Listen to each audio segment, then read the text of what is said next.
आज तक पृथ्वी के इतिहास में कुल 16 बार महासत्ताओं का परिवर्तन हुआ, यानी कि वर्ल्ड पावर का एक देश से दूसरे देश की ओर ध्रुवीकरण हुआ। और इन 16 बार में से 12 बार ये ध्रुवीकरण युद्ध से ही हुआ है। तो क्या इस बार भी विश्व महासत्ताओं के परिवर्तन होने की घड़ी आ गई है? और पुतिन किसी के रोकने से रुक क्यों नहीं रहे हैं? तो दोस्तों, ये जानने के लिए आपको सबसे पहले पुतिन के चरित्र के बारे में समझ लेना चाहिए।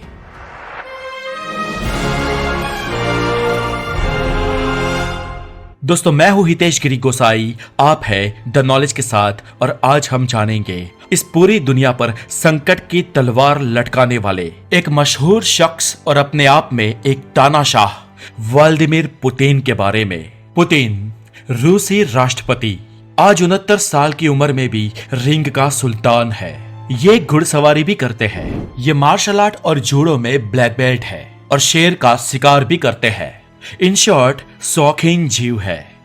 लेकिन इस इंसान की सोच दुनिया भर के सारे नेताओं से आगे दौड़ती है, क्योंकि ये जो करता है वो दुनिया करने का सोच भी नहीं सकती है। और इस इंसान की सोच को आज तक दुनिया का कोई भी नेता समझ नहीं पाया है। पुतिन के शुरुआती जीवन की बात करें तो आज वो जितने खास है, उनका शुरुआती जीवन उतना खास नहीं हुआ करता था। सेंट पीटर्सबर्ग, रशिया, इस जगह पर 7 अक्टूबर 1952 में पुतिन का जन्म होता है। पुतिन के पिता सोवियत नेवी में काम करते थे और उनकी माता एक फैक्ट्री में कामदार थी। पुतिन रशिया के एक लोअर मिडिल क्लास फैमिली से बिलोंग करते थे। और ये जो आप बिल्डिंग देख रहे हैं, उसमें पुतिन अपने माता पिता के साथ एक छोटे से शेयर्ड अपार्टमेंट में रहते थे। वो बचपन से ही वैश्विक राजनीति और सैन्य संघर्षों में दिलचस्पी रखते थे। इन गलियारों में पुतिन का बचपन बीता।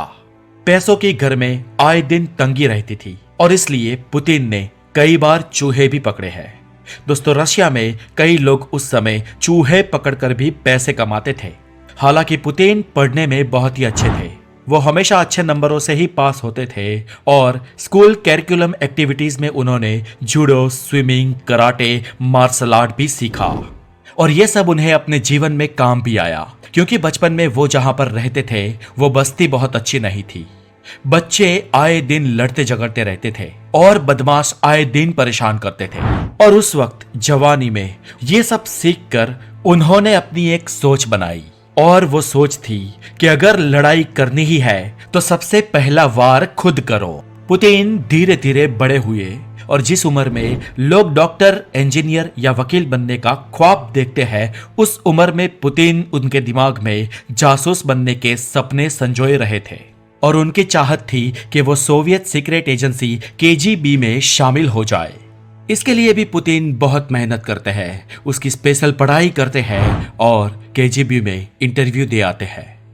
रशिया के एक जुनूनी नौजवान ने अपनी मंशा साफ कर दी थी। अब बारी थी KGB की कि वो पुतिन को अपने साथ ले या ना ले।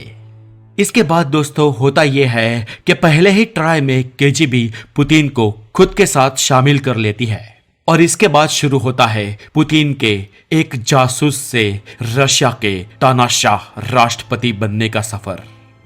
KGB में ज्वाइंट होने के बाद पुतिन की ट्रेनिंग शुरू हो गई, जहां उन्हें जासूस बनने की हर चीज सिखाई गई।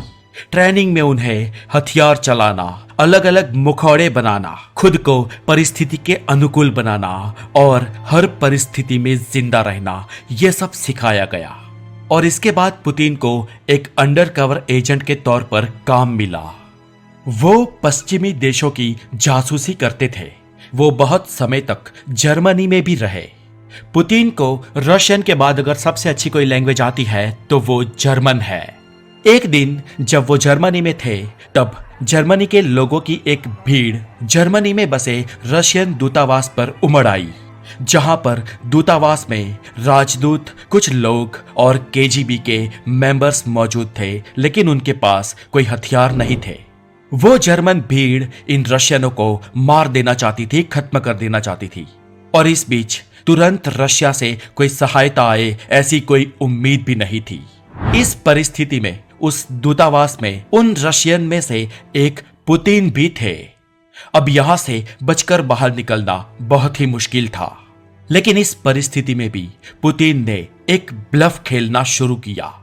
पुतिन अंदर से बाहर गए और जर्मन लैंग्वेज में भीड़ के साथ बातचीत करने लगे। उन्होंने रौद्र रूप में समझाया कि अंदर केजीबी के मेंबर हैं जिनके पास बहुत ही खतरनाक हथियार है, और अगर आप लोग यहां से चले नहीं गए तो एक ही पल में आप सब लोगों का सफाया हो जाएगा। मैं यहां पर आपको यह बात समझाने के लिए आया हूं। पुतिन ने उस वक्त जर्मन भाषा में कॉन्फिडेंट के साथ ये बात रखी और वो भीड़ ये बात मान गई। वो जर्मन लोग पुतिन के कॉन्फिडेंट और एक्टिंग के शिकार बन गए थे, लेकिन असल में पुतिन ने वहां पर एक ब्लफ खेला था। पर वहां पर मौजूद भीड़ पुतिन का ये ब्लफ सच मान गई और वहां से हट गई। बतौर जासूस पुतिन ने यह काम करीब 15 सालों तक किया।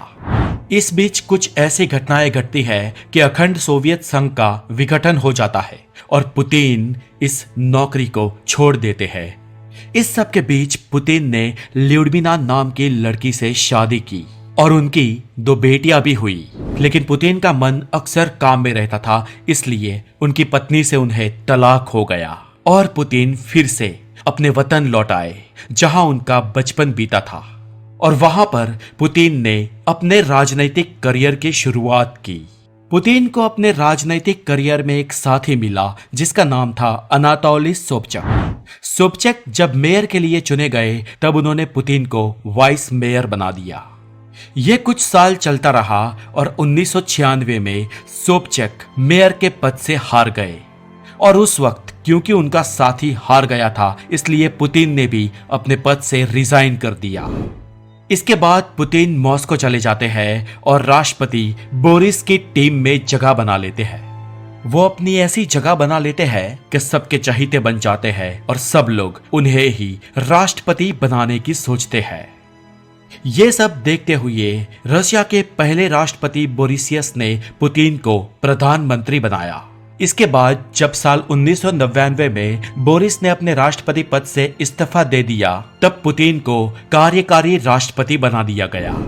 पर पुतिन तो कार्यकारी राष्ट्रपति नहीं लेकिन रशिया के सर्वेसर्वा बनना चाहते थे। साल 2000 में पुतिन रशिया के राष्ट्रपति पद के लिए चुनाव लड़ते हैं और जीत जाते हैं।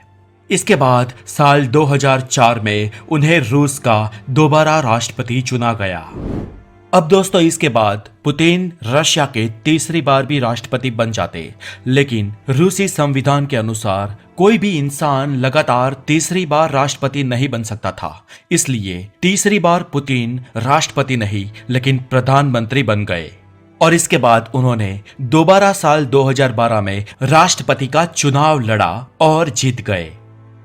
अब इसके बाद यह बंदा नहीं चाहता था कि उसके और राष्ट्रपति के पद के बीच कोई भी आए, चाहे वो रूसी संविधान ही क्यों ना हो। इसलिए साल 2012 में राष्ट्रपति बनने के बाद ही पुतिन ने रशिया के संविधान को ही बदल दिया।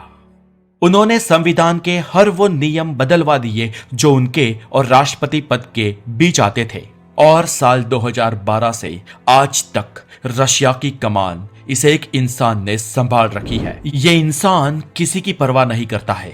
अमेरिका और यूरोपीय धमकियों की तो इसे रत्ती भर परवाह नहीं है। कहा जाता है कि पुतिन का सबसे खतरनाक चेहरा इतिहास ने आज से 20 साल पहले पहली बार देखा था, जब चेचनिया के विद्रोहियों ने रशिया के एक थिएटर में लोगों को बंधक बना दिया था। बात है 23 अक्टूबर साल 2002 की। रशिया की कैपिटल मॉस्को का एक थिएटर जिसका नाम था डुब्रोवका। इस थिएटर में एक शो चल रहा था और रात के करीब 9 बजे थे और इस वक्त वहां पर करीब 900 से ज्यादा लोग मौजूद थे। इसी वक्त एक बस में सवार होकर कुछ 40-45 हथियारबंद लोग थिएटर में जा घुसे और थिएटर में सारे लोगों को बंधक बना दिया। अब दोस्तों मॉस्को के आम लोगों को बंदी बनाने का कारण था चेचनिया की कुछ मांगे। ये लोग जिन्होंने रशिया के थिएटर में लोगों को बंदी बनाया था ये चेचनिया के थे और चेचनिया में रूसी फौज खड़ी थी। उनकी ये मांग थी कि चेचनिया से रूस अपनी फौज हटा ले और इसके लिए उन्होंने रूस की सरकार को 1 हफ्ते का वक्त दिया। लेकिन दोस्तों पुतिन ने विद्रोहियों की इस मांग को सुनने से ही साफ इनकार कर दिया। पुतिन इस मामले में झुकने वाले नहीं थे। कोई उनके नागरिकों को हॉस्टेज बनाकर अपनी बातें मनवाए ये पुतिन को नामंजूर था। इसलिए उन्होंने एक ऑपरेशन शुरू किया और इसके तहत पुतिन ने इस थिएटर के वातानुकूलित सिस्टम के माध्यम से वहां पर जहरीली गैस छुड़वा दी और थिएटर में मौजूद विद्रोहियों समेत रशिया के लोगों का भी दम घुटने लगा। इसके बाद रशियन आर्मी अंदर घुसी, ऑपरेशन को अंजाम भी दिया, लेकिन विद्रोहियों के साथ कुछ 118 रशियन नागरिक भी इसमें मारे गए। इस घटना की पूरे विश्व में कई देशों ने निंदा की और कई देशों ने इसे समर्थन भी दिया। पर दोस्तों आज से 20 साल पहले उस समय यह बात तो तय हो गई थी कि पुतिन को कोई भी किसी तरीके से ब्लैकमेल नहीं कर सकता है। और दोस्तों आज की दुनिया में यह वक्त आन खड़ा हुआ है कि यह शख्स तय करेगा कि दुनिया की भविष्य की राजनीति, कूटनीति और अर्थव्यवस्था कैसी होगी। तो दोस्तों आज के लिए इतना ही।